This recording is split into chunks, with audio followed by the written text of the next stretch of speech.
Thor, son of Odin. What's poppin', y'all? Welcome back to another YouTube video, and today we're taking a look at some more MCU reviews, and these are the last ones before we really get into the Avengers. These are like the last few before like actual movies, before we move on to the Avengers and then move on to the TV shows. So Thor, I thought what better one to end on than the almighty god of thunder himself, and with his trilogy, which is actually now a quadrilogy, a awesome foursome, 4 movies, Thor, 4. You know, the legend himself, he has 4 movies, but we have already reviewed Love and Thunder on the channel, but I didn't review the first 3, so we're going to take a little step back, go back in time, and take a look at the first 3 Thor movies. So without any further delay, let's take a look at what Google has to say. So the first Thor movie did come out in 2011. It is an action fantasy, which is 1 hour and 54 minutes. It has a 7 out of 10 on IMDb and a 77% on Rotten Tomatoes. This is a Disney Plus movie. You can also watch it on YouTube, Google Play, and Amazon Prime. Thor is exiled by his father Odin, the king of Asgard, to the earth to live among mortals. When he lands on Earth, his trusted weapon Mjolnir is discovered and captured by S.H.I.E.L.D. So, how this movie starts is with an epic all-out brawl between Thor and some frost giants, and unfortunately, Odin isn't too happy about that, because Thor causes a lot of trouble. He isn't doing anything heroic, he's just causing chaos. So his dad's like, you know what, you're grounded, and sends him to Earth, and making him lose all the powers of Thor, because he feels like he doesn't deserve it. So in doing that, he's just a regular old human guy, and, you know, Asgard is under attack by Loki, you know, doing mind trickery, and, you know, there's a sentinel that gets sent to Earth as well.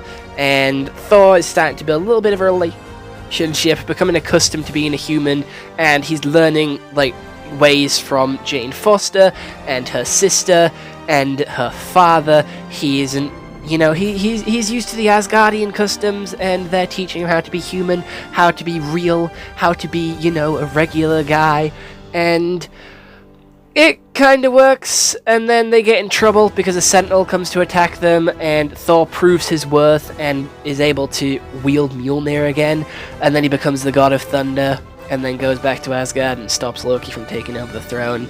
As you do, and that's the movie. And I'm gonna be honest, it is the first movie, you know, in the MCU that doesn't have, you know, an evil villain clone as the main bad guy, which I think is pretty cool. It's just Thor being taught a lesson, and that's a solid movie. There's no real bad guy, there's no real sort of overarching threat, there's no world-ending sort of destruction going on. It's just Thor needing to learn a little bit of self-control, a little bit of respect, and to gain some humanity, and to realize what it's worth to become Thor.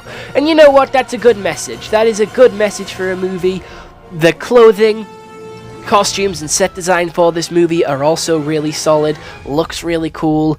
Acting, again, isn't the greatest. I feel like the acting is pretty, like, weak on this one. It's not very convincing. It's kind of mediocre, not gonna lie. The movie does drag a little bit, I am gonna be honest. I did feel like it was a little bit longer than an hour and 54 minutes.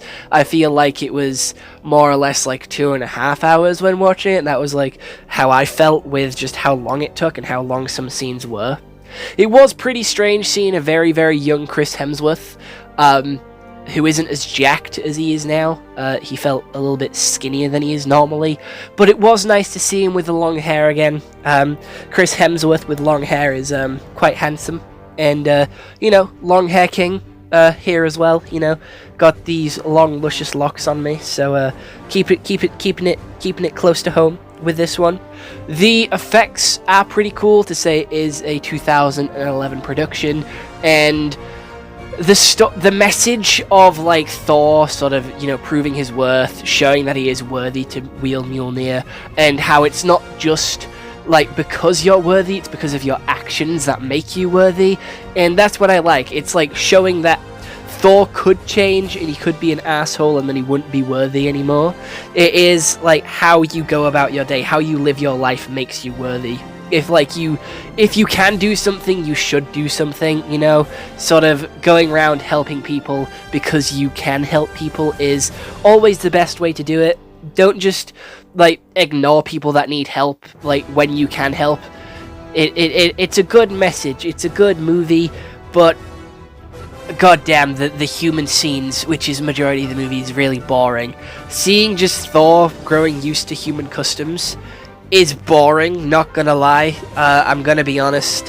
Thor getting used to human life, that's not exciting. I don't go to the movies and I don't turn to movies to, like, you know, I use them to escape reality, not watch someone else try and fit into our reality, because that's not escaping reality. That's not an escape. That's kind of just watching regular struggles, and I didn't like that. I'm gonna be honest, I didn't like that. I was here for the superheroes and the extravagance and the excitement, and I kind of just got a rom-com. Well, it wasn't really a comedy, but I got a romance movie with Jane Foster and Thor, because he wasn't really a human, him sort of learning the way of being a human, and it's a good message, but I didn't like it. I'm gonna be honest. It's not the best Thor movie there is. It's not the worst Thor movie there is. God, no, it's not the worst. There is another one which is a lot worse. And you know, I thought it was all right. It's not the best MCU movie, it's not the worst MCU movie. It is Thor, and Thor is pretty high up there in my favorites of the MCU. I fucking love Chris Hemsworth, and it is kind of what brought Chris Hemsworth to the limelight, brought him front and center, and set him up for loads of other movies like Tyler in Extraction, and, you know, the guy from Men in Black, I don't remember what his character was called. He also has a role in Mad Max as well. He's just become a household name because of Marvel, and Marvel has made him famous, which is always good for these actors, because it means you get to see a lot more of them. But yeah, other than that, I don't think it's the best MCU movie, don't think it's the worst. I feel like a 5 out of 10 is quite fitting for this one. There is better ones in the MCU, there is worse ones. It's kind of a mid-movie, so I think 5 out of 10 is a pretty solid score. Nothing too exciting, nothing too bland. It's kind of just there, sits in the middle ground, sits pretty strong. I would probably say high middle as well, like a high 5, a low 6 area ballpoint figure, because it's good. It's not perfect. Like I said, I gave the flaws which I wasn't really happy with, and stuff which I didn't really like about the movie, but it does still have its ups with introducing Thor and Loki into the MCU, which are now, like,